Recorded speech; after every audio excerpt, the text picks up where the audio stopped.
Alrighty, so over the past weekend, I mentioned that there was the Austin Classic Games Festival at the Palmer Event Center. I tweeted about it and stuff. I said, if you track me down, come find me, I'll give you a cola card. One furry approached me and said, I know you from somewhere. And he identified me correctly, and I gave him a cola card and wrote some life advice for him on the back of it. Hopefully he is taking that to heart and he's, getting by, living the good life. Check this shit out. That's a certificate of award because I played Duke Nukem 3D on the LAN tournament, and I did second place, but if you look closely, they ran out of certificates for second place, so they had to give me like the first place one, and then they marked it out, and then it's great because it looks like a 7-year-old wrote my name. I played Duke Nukem 3D, which is a game that I haven't touched in years. In Deathmatch, I've touched just fucking never. And the very first round for the qualifiers, I got third place. But I guess because everyone else beneath me sucked, I still had enough frags that whenever they did the list of who had the most kills out of all the preliminaries to figure out who was going to go to the finals, they advanced me. And in the finals, I did second best. And I was actually, believe it or not, I was actually winning for the majority of that match until one of the other guys got the fucking rocket launcher or something, and then he kicked everybody's ass. I'm going to frame this. This is going to be up on the wall right there next to my degree from Texas A&M, because this is pretty much, this is the other type of thing. I put this on my resume now because it's an award. This is an official award, and it means that if I have a job where I have to play Duke Nukem 3D against other people, I won't be the very best, but I will be almost at that part. So I'm good. If the guy with first place applies for the same job, I'm not going to get the job. But there you go. I think perler art, the perler beads, those things, I think those are stupid, and I really don't like them. I think it's a easy way out, and it's everyone does them, and not everyone gets the heat correctly, and everything looks like a goddamn mess. But I broke because I saw one dealer selling some fucking high concept perler art, and this is what it is. That is the perler beads missing no. Take it in, because this is fucking fantastic. And what I like best about this is that the person that made it didn't just throw down a bunch of random ass beads and stick them together. No, this is actually the pattern, because they got like the little prongs over here correct, the big open splotches. Things like that. They also have the other set of prongs right over here that they put in, and this is the one time that I've ever seen perler art where I said, holy shit, I have to have that. I'm going to set him over there, or it over there. Let's not gender missing. No, it can be whatever it wants to be. We don't know what pronouns it wants. Let's see.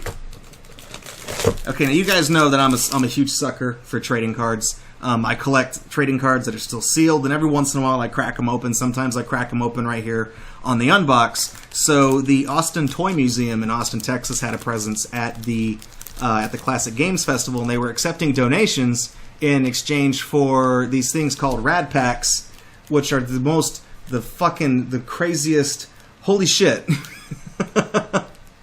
They were $5 a piece, or they were 2 for $7. So I gave these guys like $30 and just took home a bunch of this shit. Look at this one. Okay, first of all, let's just address the elephant in the room. That's a Bowser sticker. That's already right there. That's the big money. You get that right there. Street Sharks trading cards. I didn't even know that was a thing, but now I got Street Sharks. You flip it over on the back. Hunchback of Notre Dame, not really what I bought the pack for. For the most part, I wanted these on the front. And then this one, the shoes are kind of dumb, but that's a Bill Nye the Science Guy pack of cards behind it. You can see on the other side, that's a better shot. Bill Nye. Did you know Bill Nye the Science Guy had trading cards?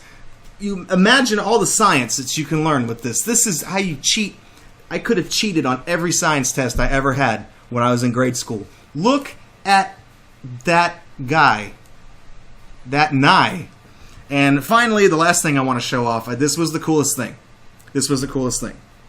Because I heard that Howard Scott Warshaw was going to be at the convention. He's the guy that made the E.T. game that everyone hated and they buried in the fucking desert. But I was only there Saturday. He was going to show up Sunday. So I got kind of upset. But then they said on the loudspeakers that all of a sudden he was just making it like a surprise appearance because he I don't know, it was 2 PM. He got out of bed or something. I don't know.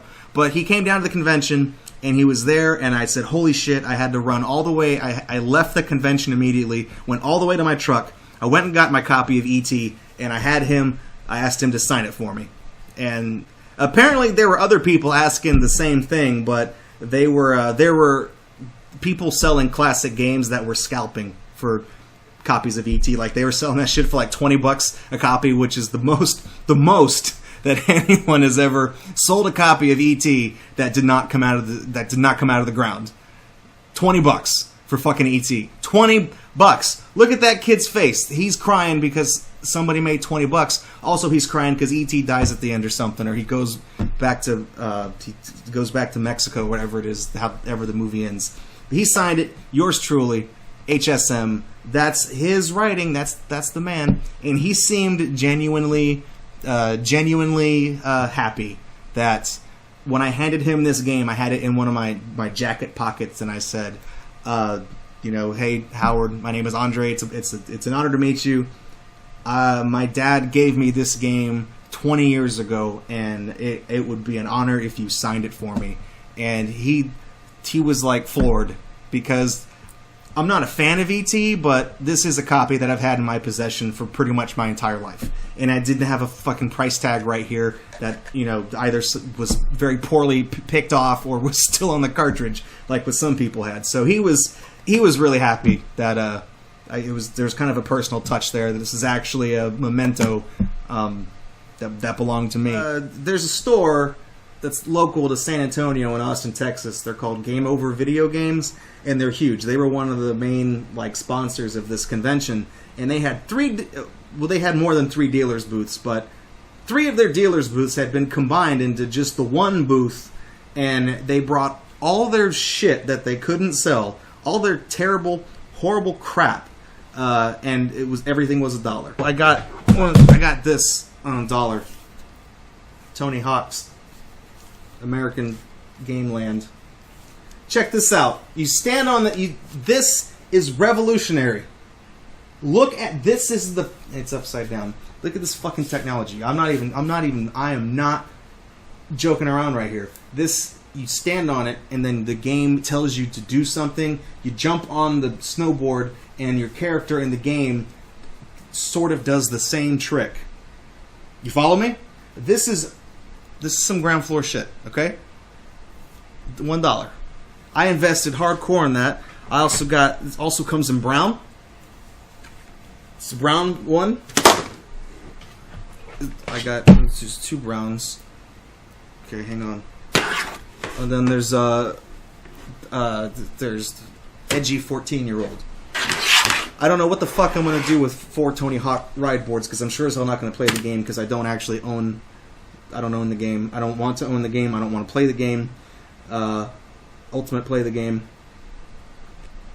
I'm assuming that at some point in the future there's going to be like a Gatorbox after hours video where I'm just gonna snowboard down a grassy hill on one of these or go to a fucking drainage ditch and ollie down the concrete or something. I don't know. I'm probably gonna bust my ass open on something.